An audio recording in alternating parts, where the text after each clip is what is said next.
This FM 104.3. Good to meet you. Nana, Wadaroma Major, so good morning. Nampacho wapu me. Chidam on the chain, You, yeah, that's it. That's not your book or there. Nana, you are Mudianka, Jumanan Casadianka, Wakona Jana saying financial constipation, Kakrib Nana.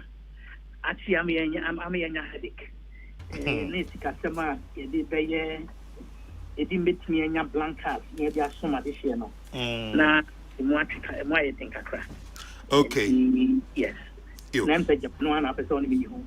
Pacho Wadaroma. And I'll pay every cratten, the Bocrata friend today. Or say more today. In fact, today's today. Or say 3.5 million Ghana cars locked up in warehouse over debt. Hey, Prof.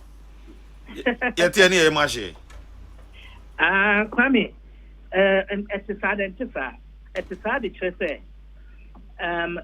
if you COVID the press only and supply chain problem with me about we are seeing in the NIA get to an amount at the Campana Mompa at the order blank card at the fee amanone buy yet buy and also your technical partners from Identity Management Systems Limited. Almost a subsidiary of the Margins Group of companies. Almost at the card yaba at the chips abba. Mill chip no the chip not card and so and me as well maybe be ready. I can say a whole every day here card no na ya request no more supply am I but almost so almost crack cards no if the amanome material na idea ink na idea cardboard in na ya crack and they must meet international standards to say the idea currency into enya dia ukojum and what I for on the open market. All of these are arranged high security your friends and document printing. They say oh yeah bonds and now say currency nominally.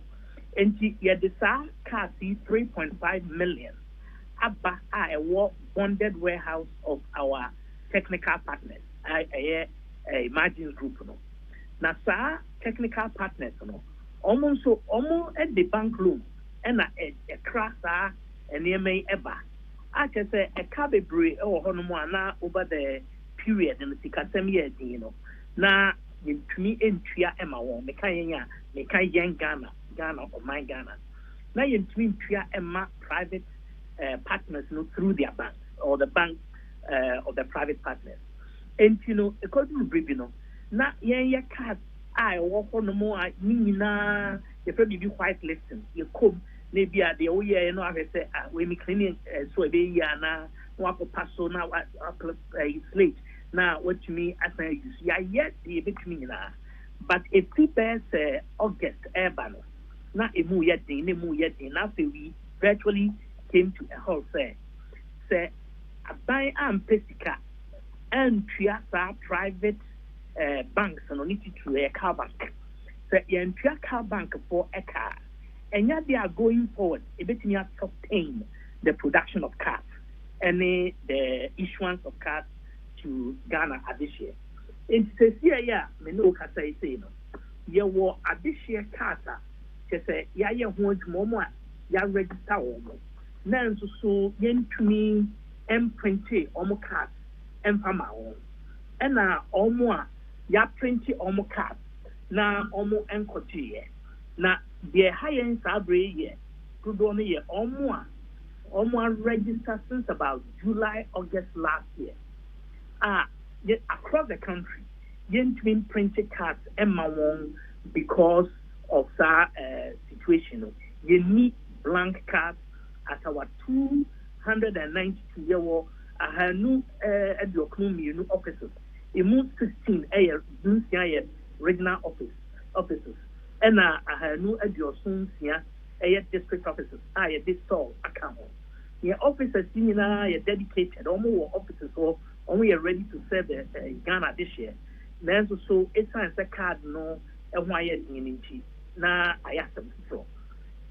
The woman, Nana, and it's last year, a buying every lease, Ministry of Finance, every lease 80 million cedis.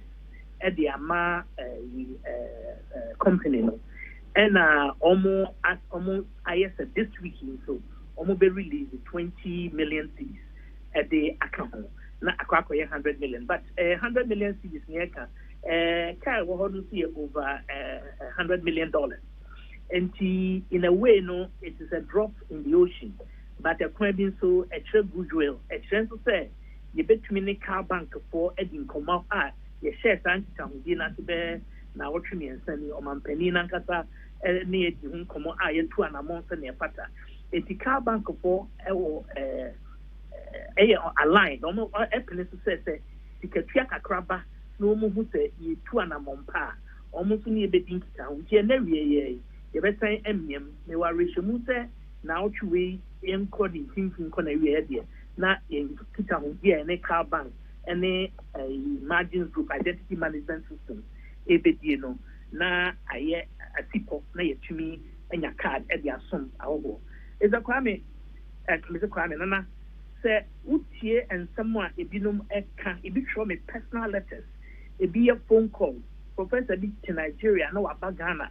What baby 2 weeks, so we any finances, name, pension, day, not when to me and your card. I'm and yet, there is no favoritism. Me, you know, Q2 MSA or printing a card, man. And me, Yanushi, and Nipa be a tro, be on your scholarship, will be our yari, and Yama who will be brave. But there, Yane pensioner, the Yanian time, former staff, not ne back when your opportunities be born to me, you know, Akokran Mona.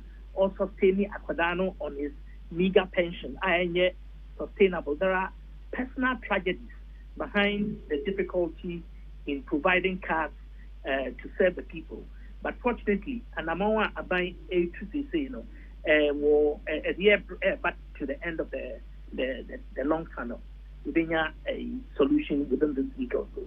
Okay, but Jenny, can say, Prof. The last point I wanted to say is that, okay, and yet amount for cards are printed and are locked up in a warehouse.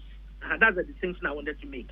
Match in sections of social media, so and for cards, you know, card warehouse there be a blank card in a warehouse. Now, blank cards, you know, a releaser. Yeah, you bet me the 1 day, maximum 2 days. At the all our offices nationwide. Yen saka no ochina enru memfa ochina Tuesday yen saka enru best Thursday baby then we cap na oko regional or district office honwa na ya print o card na already started that yen twin print here no na ya print am out and na printing no so kwame na ya wo printing capacity no assembly or you were just about 541,000 cards. And yam printed 541,529 cards. And I am printing here. That card may bet me a maximum of 11 days. I'm printing in 541,529 cards unprinted. Your printing capacity. That could be a printer, could be a bit to me. I printed 100 cards. You were about 500 printers. Almost a year ready, ready, a same new home, if you home. Say Kajaguma, almost bet me up printing 50,000 cards a day. And you know, say, would they would divide this at 541,529 card records now. Let's just say, would the 500 printers Guma, you need 11 days. You bet to me, I na a hotel about Ghana for you now, almost card, almost Sankano, almost Sakano Manyato. You. That is the say the bet me aka say nyame ye modom na aban enya bibi de mamo na motimi de etuetu amoton kakra ye benya card ne be na afi mo hyase a printed de aka mu no amonya ntwa card na maaye no. Yes, na anumpo no na make say abanya atu ho anamon dada. Me wo a record of the 2 payments na abanye in the last week, you know. Me was a record no bank no so acknowledge say omunsaka no. This week, me nearby Honorable Abena Sorry, and a Ura and Operata, and now last week, also my assurance said this week 20 million, and so to come bid release now, Aquacoso, and no Kakra. And there was a pro rata payment plan, I say instrumental payment plan. They receive it near so. Now, it's near private partner no so releasing cars na my in quantities. You bet me there several Ghana this year. You know, I already said Ghanaians in the diaspora. Yenyan Momo Amanonino. Almost I see a register of Emran Share say yes, sir. Your name Ministry of Foreign Affairs and Regional Integration. Omo Ajumaya Fono. And I am running in training woman and woman registration.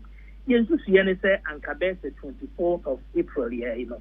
Or Dumakumantum say you can also Ministry of Finance Maya. You bet me share overseas registration. I say. Nana almost no boni the revenue model. There's a sika and she be with ebema yen o man Ghana no yen sika free overseas registration no emu. Enti that Ghana ye dia ye nyina free. Ade wo a wo be pese wo de wo peso no wo be call a premium registration center.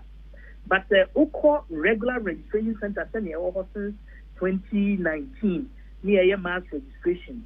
Any area you set up offices across the nation November 2021. So call your office there be a free. In Ghana Hano, the provision of national ID cards to citizens a free first and foremost. Name omo adishia wo amanoneno. Emra Parliament ayene say omo West Africa has said baby West Africa has the equivalent of 20 United States dollars. Omukrobia or Tutumu. Say it to Ghana, Niger, Burkina, and Liberia. And what the rest of Africa, the equivalent of $30. This was South Africa, Namibia, and Kenya, also the animal. Now, the only way we are Japan, 50 United States dollars in the currency of the country, the equivalent. And an important revenue source. Almost what to Euro American countries, you know. Almost beside that Europe, America, North America, all the way to Australia. People are anxious to get the Ghana card even while they live in those countries because the almost to me almost transactions. Ghana has said almost almost abba aquama na say and Sasha no Mababa or Ghana card. Almost come back to a Bruchona. Almost meet you, Mujumabia, or Ghana, I say, which meeting no. Or Bansona say, on Peso of Visa out in the Ghana card to car or them. And the demand for the Ghana card among Ghanaians or Amanano, it was so. Not the NIA and she say, they are ready operationally and technically. But they think at them, it's me at Trinity. Now, yet to me, it's sequence. And not a big revenue. And I bet Ghana, am I so it's me a cool. But Pacho with them, Major Anusi, or maybe I say, I didn't know Yadishia war a country mudia, yet you musica and Sani I am on. Oh, the only said Parliament Shemwa. Adishia a way. Yenny had a piano, I Bruni Befran debris, near struggle, near building a country, or more Brutrina, Ebwapa, but on a day-to-day basis, you know, the burden is on the Ghanaian. But most importantly, not about percent or ensure be a friend of social and financial inclusion. Nanaya, Wadarma, would him say, Yenrian will be a honour, said Boka to be 5 Ghana cities, and Sana Waye, Ghana Kada. Let us say, Yene, Amania, Nebred. Let us say, Pesa or Kangana, Pesa exclude. Now, Shanyama who do be Brebeya, Ghana Mayu, Unkra Ghana Kada, Untimianua. Let us say, if you say, you ensure that there will be social, financial, and political inclusion. Kwame Amimo on Kayakakra. Should be to say application for passport, driver's license, insurance policy, banking services, say your personal bank account and our corporate, and 9 and I will call assassin and I will transfer title in assassin. You can't so apartment in account when a brand new answer. Apartment out there behind an apartment I will call high a day I will talk and answer I will talk, meaning I would near Ghana card. And our transactions under national health insurance, the local hospital, and a pension, and a SNP, and a consumer credit, and now also registered to vote, and a payment of taxes. So, Nana, what am I? Debbie episode taxing to me. Oh, Ghana revenue now near Ghana card. Now I have to fulfill. And a registration of SIM cards and even I. Two Shanyama Macan, Milu Baby. But Kakaya Macan in Access, all your Ghana need this channel to Omayua. It has set on Saka Ghana card. Ubin Kaza AH. There's a wow uncle, yeah. Let's say Okubetro. And nun to see a Yamatikasem a barrier. And Yamatikasem Demo, one a barrier to a lot of people. In Jabai and say, abide through our parliament and your executive parliament, say, Yama and no, and you're free for all Ghanaians living in Ghana. If you are taking Katrampo and say, Obia, how if you are Bruchaba, obey me at Tia, Okazon $200 and not $300 for Kobet me at Tia. But once our Ghana and you know about the two Ghana are free, let's say a free Emano. But you call on only Chrome out, Kennedy, outside Africa, there, Obetia 50 United States dollars. Now at the ABBA. Kwame the Twaswa, this is a student loan scheme, National Service Secretary, Land Commission, Sir, any member be brought on Pena, NIA Governing Board, Private Specify, say, if you are Mokra, that service, which me access, I just a Utia, Sikakakra, and I'm sorry, you know, we are Ghana card. It's near me go in Unia Ghana card, where son with me a national service, and son with me access to student loan scheme, and son with me a register land. Not say, because some of the anymore. We probably pray and won't ever true. Kwame and Nanaya and Ultra. You, Prof, my main Sandra a card ya subio, enti Saudi recent census aye statistics on the buy no to two Mojuma Maya no one. Young Con Contabu Moya Bacase NIA. My register Ghana for no any and fear do moche at the time and NIA census. Me say if you do moche the idea chimbi will be biaka home. What more common in what drew him fan? You come in Pedana, Medasa Bebre, dear Eddie Cray. So share current population of Ghana by the Ghana Statistical Service. Almost population and housing census figures 2020. In the Ghana for a year, there's 31 million. No, man. Now, number of registered Ghanaians are already in a do-or-tree aircraft. Are almost National Voters Register a year Electoral Commission for a compiler. Only approximately 17 million. Now, 17 million. Who the battle to National Identification Authority? Yes, the one. The only say the number of Ghanaians share the analysis from age 15 and above. Now, you register a NIPA 17,375,861. That was after last week Sunday, but then run our tree. Now, as you could brief to Parliament, intimidate the statistics or data for week na ya shafie no and then we do it moment measure the statistics for week ya shafie and run but week shafie last week in the 19th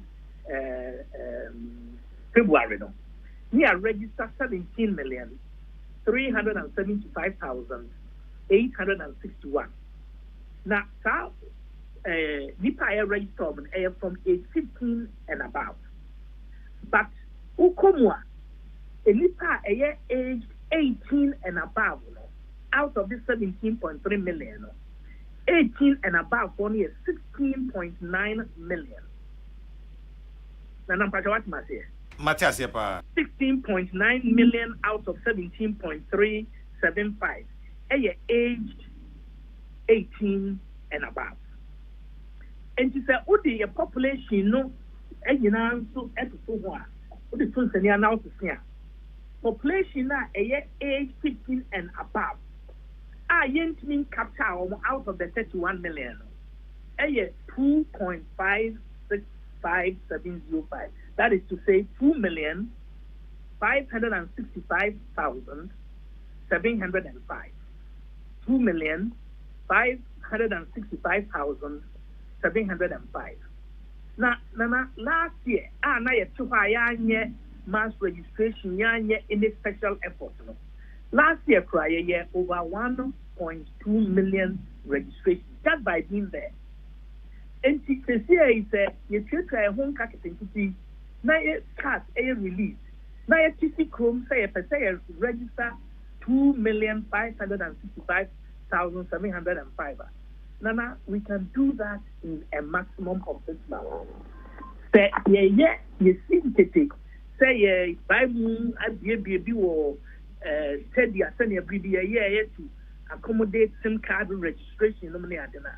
The technical and operational capacity, and what I bet me I register our population in about 3 months.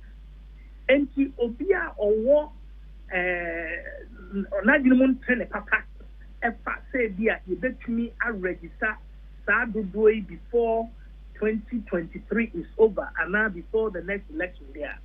The assurance are Mijna, the governing board of National Education Authority, any management and staff. Namediama Ghana this year said we are technically and operationally ready. Financially, the arrangement that government, His Excellency the President, has directed that Ministry of Finance for air follow na yedi any bank for car bank ni omweka ho edi dijumano. Ye emame areshemu se yebetumi enya car na yetumi etu anamonia register adudu a pese omu register ya na nkopo tabo ya tubo so maybe pay nya ya car na yakoya de dada kwame tanana ya nipa ne bebre nya omu car ya me betumi edi ho komo. I can explain a few things on that, but omu a see a focus omu register ya kra any omu a register na omu nya omu car. My ratio mu amede ma Ghana this year ne say sa fo ni nyina you bet me I register one amomo nya omu car and sana 6 months ababikam say sa sika sama mekai atofona kwamsa ne a share it here enti na linia eno so ho asem no yo prof minim say FM 104.3 who to me take